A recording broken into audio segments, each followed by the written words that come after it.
can you help the viewers understand exactly what is the purpose of mining as far as the Bitcoin network goes? Like, what is its purpose? Yeah, absolutely. And I apologize for kind of running too forward too fast there, but that's a great question. And here's the best and easiest way to think about it, guys. Imagine if Visa all of a sudden said, "Listen, we need help processing transactions. So what we're going to do is we're going to let you set up your computer, process transactions, and then whatever transactions you process, we're going to pay you for."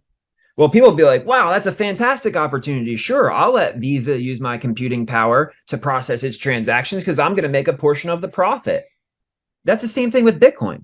Bitcoin needs miners to process blocks. It needs miners to execute transactions. And the block subsidy is what rewards the miners. The halving is directly correlated to the subsidy. It started out with 50 Bitcoins. It gets cut in half every 210,000 blocks, which roughly with 10-minute block times, that's 4 years. So that's when you hear us talking about the next bull run. Well, how do we know that there's going to be another bull run? Well, I thought, what if this is going to zero? What if this is a tulip or something like that, right? You hear those kind of comments all the time. Well, the halving is the catalyst to a new price discovery cycle. And why do we know that? Because the underlying economics of Bitcoin production through miners changes because their cost basis changes. It doubles overnight because I was getting 50 Bitcoin per block.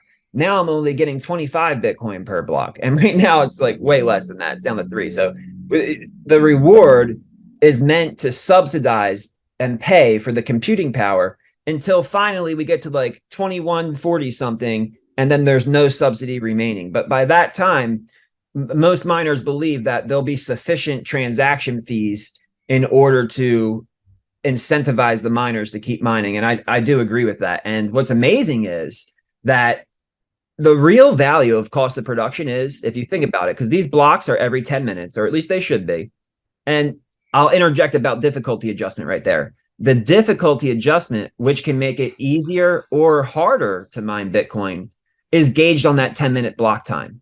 So if there's too many miners who are joining the network and contributing their computing power because the price is really high and they want to get paid to process transactions, and the blocks are being processed at a faster than 10-minute pace, the difficulty adjustment will increase the difficulty. And that happens every 2016 blocks, or about roughly every 2 weeks. And when that happens, it increases the cost of production. Well, what that means is that the floor price, the natural asset value of Bitcoin, is actually going up because the cost of production is going up.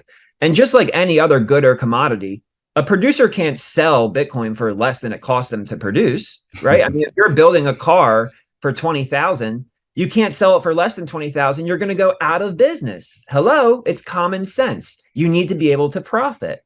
Well, see, that's the difference with Bitcoin and with gold. Let's say the cost of production of gold is $1,800 an ounce. If the price goes below $1,800 an ounce, well, what's going to happen is miners are going to go out of business. And as miners go out of business, the supply of gold hitting the market is going to drop. Well, when the supply of gold is going down against a consistent base layer of demand that gold has, then the price is going to go up. And eventually the price is going to go up above the cost of production.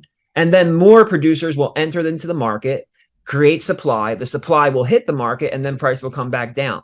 That's the commodity cycle. Well, in Bitcoin, it's not about just having the difficulty adjustment drive natural asset value up over time, but it's also about the sustainability of the network itself. Because if the price of Bitcoin goes below the cost of production and a miner goes out of business and has to turn off their miners, what happens is that with less computing power against a higher difficulty, it now takes longer than 10 minutes to produce a block. So the difficulty will then decrease.